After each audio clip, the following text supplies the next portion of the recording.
dia itu jadi sangat sengsara, dia itu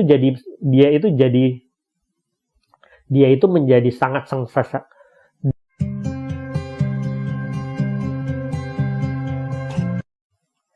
Ketika kamu melakukan no contact kepada seorang narsistik, kamu menjalani kehidupan baru di dalam kehidupanmu. Oke. Dengan berjalannya waktu, kamu merasa bahwa hidup saya kayaknya lebih tenang ya, gitu. Tidak banyak drama, hidup saya lebih sederhana, kamu punya lebih banyak kesempatan dalam hidup, kamu bisa menikmati lebih banyak hal dalam hidup, kamu merasa lebih bahagialah dalam hidup kamu. Walaupun awalnya mungkin kamu merasa sangat sengsara. Kamu akan mengetahui bahwa hidup kamu jauh lebih baik daripada bersama dengan seorang narsistik. Tetapi kita tahu seorang narsistik itu nggak akan rela membiarkan kamu menikmati hidup seperti itu. Seorang narsistik pasti akan berusaha menarik kembali kamu ke kehidupannya dia. Dia akan mengganggu kamu, dia akan menguntit kamu, dia akan menjadi seorang perongrong dalam kehidupan kamu. Bagi dia, kalau kamu tidak bisa bersama dia, artinya kamu tidak bisa bersama dengan orang lain. Kan begitu. Kamu tidak boleh bahagia ketika lepas dari dia. Karena itu akan menyakiti seorang narsistik. Salah satu cara yang akan dipergunakan oleh seorang narsistik, dia akan mempergunakan rasa bersalah supaya kamu itu mau kembali ke kehidupannya dia. Kita tahu seorang narsistik biasanya akan memilih seorang yang punya empati tinggi untuk dijadikan supply. Selain empati tinggi yang cocok untuk dijadikan supply, seseorang dengan empati yang tinggi itu mudah sekali diungkit rasa bersalahnya sehingga bisa dia manfaatkan untuk membuat kalian tetap berada dalam lingkaran abuse-nya dia. Hari ini saya mau bicara dengan teman-teman semua yang sudah memutuskan untuk meninggalkan seorang narsistik, sudah memutuskan kontak dengan si narsistik, tetapi kalian merasa bersalah dengan apa yang kalian lakukan. Kalian masih bergumul dengan segala manipulasi yang diberikan oleh si narsistik, dan masih merasa bahwa apa yang kalian lakukan itu salah. Saya akan mengingatkan beberapa hal kepada kalian untuk meyakinkan kalian bahwa keputusan kalian untuk melakukan no contact atau meninggalkan si narsistik itu adalah keputusan yang benar. Salah satu cara seorang narsistik untuk mendesak kalian supaya kalian merasa bersalah ketika kalian meninggalkan dia, itu adalah membesar-besarkan masalah, ya. Dia akan membuat keadaan itu menjadi seolah-olah segalanya berantakan, ya. Dia akan membesar-besarkan keadaan ekonominya dia, membesarkan masalah-masalah kesehatannya dia, dan dia akan mempergunakan siapapun, ya, untuk dijadikan kaki tangannya dia untuk menyuarakan penderitaan ketika kalian meninggalkan dia. Alasannya adalah ini semua untuk menekan kalian supaya kalian merasa bersalah dan membuat kalian kembali lagi untuk bersama dengan dia. Ingatlah, segala drama yang dia ciptakan itu tujuannya satu. Dia ingin meyakinkan kalian bahwa semua kesengsaraan dia dan orang-orang sekitar dia itu disebabkan oleh kamu. Dan artinya, kamu adalah seseorang yang jahat. Ketika kalian menghadapi hal ini, ingatlah.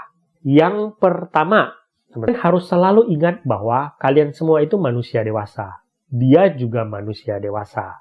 Saya tidak akan pernah lelah mengatakan bahwa setiap orang itu bertanggung jawab akan kehidupannya sendiri. Oke? Kamu harus ingat, narsistik itu bukan tanggung jawabnya kamu. Saya ceritakan sedikit teman-teman kasus yang paling banyak saya temui dari teman-teman yang konsultasi dengan saya. Ketika kamu menjalani hubungan dengan seorang narsistik, itu hubungannya transaksional, hubungannya nggak setara. Kamu itu akan secara perlahan dijadikan supply-nya si narsistik. Artinya adalah kamu itu akan jadi perawatnya dia, kamu tuh jadi pelayannya dia. Itu kalau kamu menjalani hubungan dengan seorang narsistik. Saya menerima banyak sekali cerita dari teman-teman, itu ya. Misalkan dalam hal suplai keuangan misalnya. Mereka mendapati keadaan di mana mereka tuh menjadi suplai keuangan bagi si narsistik dan sekitarnya dia.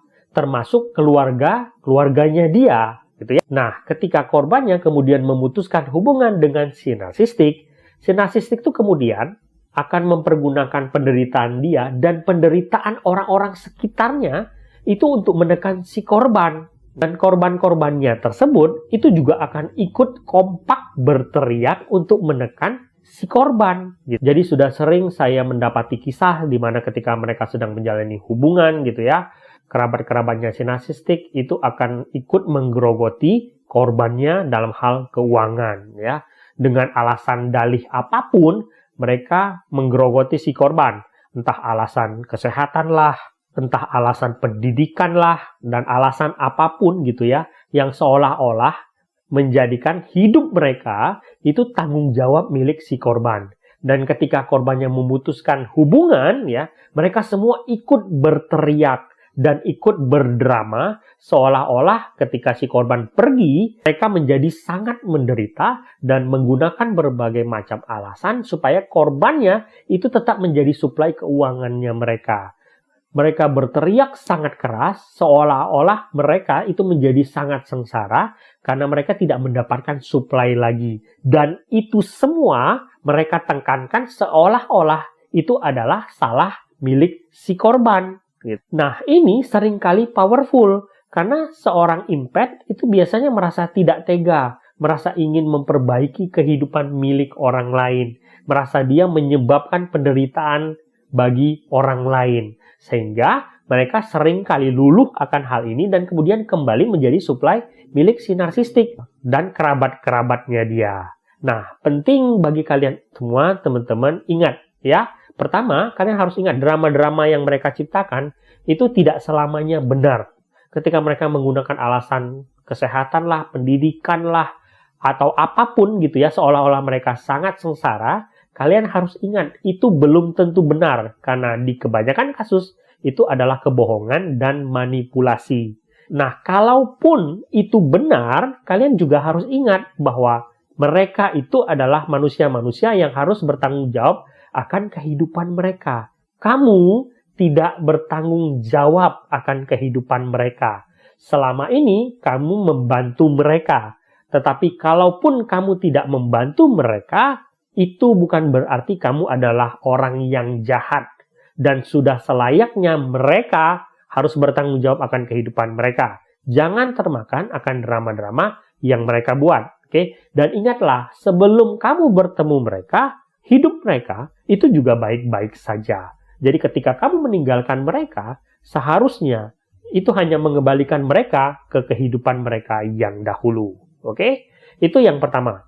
Yang kedua, ketika seorang narsis itu berusaha menarik kalian kembali menggunakan rasa bersalahnya kalian, dia itu seolah-olah membuat keadaan di mana kalian itu membuat dia sangat sengsara secara emosional. Ya, kalian itu diberikan ilusi bahwa dia itu depresi, dia itu sangat kehilangan kalian itu sangat berharga bagi dia, kalian itu sangat istimewa bagi dia, gitu ya. Sehingga ketika kalian memutuskan dia itu menjadi sangat sengsara secara emosional. Dan itu membuat kalian yang punya empati merasa bersalah akan hal tersebut. Kalian berpikir kalian menyiksa dia secara emosional. Ya, teman-teman, yang kalian harus ingat adalah bahwa kalian tidak seistimewa itu bagi si narsistik. Hubungan kalian secara emosional tidak sedekat itu. Si narsistik itu hanya berpura-pura menciptakan ilusi itu untuk meyakinkan kalian. Percayalah, bagi si narsistik, kalian itu cuma suplai transaksional. Seseorang yang dia manfaatkan untuk kepentingan dia. Entah itu kepentingan seksual, entah itu kepentingan keuangan, ataupun kepentingan-kepentingan lainnya. Dia tidak sedekat itu secara emosional dengan kalian. Kalian mungkin menganggap dia dekat secara emosional, tetapi dia tidak menganggap kalian sedekat itu. Dia hanya berpura-pura menciptakan ilusi itu. Dan percayalah, kalau hari ini dia menangis-nangis di depan kalian, kalau besok dia bertemu calon suplai baru yang kiranya bisa memberikan lebih dari kalian, dia akan melupakan kalian begitu saja. Jadi buang jauh-jauh rasa bersalah kalian ketika kalian berpikir kalian menyiksa dia secara emosional. Percayalah, kalian tidak seistimewa itu bagi si narsistik. Akhir, ketika kalian melakukan no contact, pada awalnya kalian akan merasa sangat sengsara, kalian merasa kalian mungkin melakukan kesalahan, ya, baik pada diri kalian maupun kepada si narsistik, gitu ya. Yang harus kalian katakan dan ingatkan kepada diri kalian bahwa yang kalian lakukan ini, ya, no contact ini, nantinya akan membuka banyak pintu baru buat kalian. Kalian mungkin sekarang merasa sengsara, merasa bersalah kepada diri kalian, merasa kalian mengambil keputusan yang buruk, ya, karena kalian mungkin tidak melihat sesuatu yang cerah di masa depan. Tetapi percayalah, dengan seiring waktu, ini akan membuka pintu yang lebih banyak buat kalian. Kalian akan hidup lebih tenang, mental kalian akan lebih baik, kalian akan mencoba hal-hal baru yang dulu kalian mungkin tidak bisa kalian coba, kalian akan mulai kembali menemukan diri kalian akan menemukan orang-orang baru yang benar-benar mencintai kalian. Bertahanlah.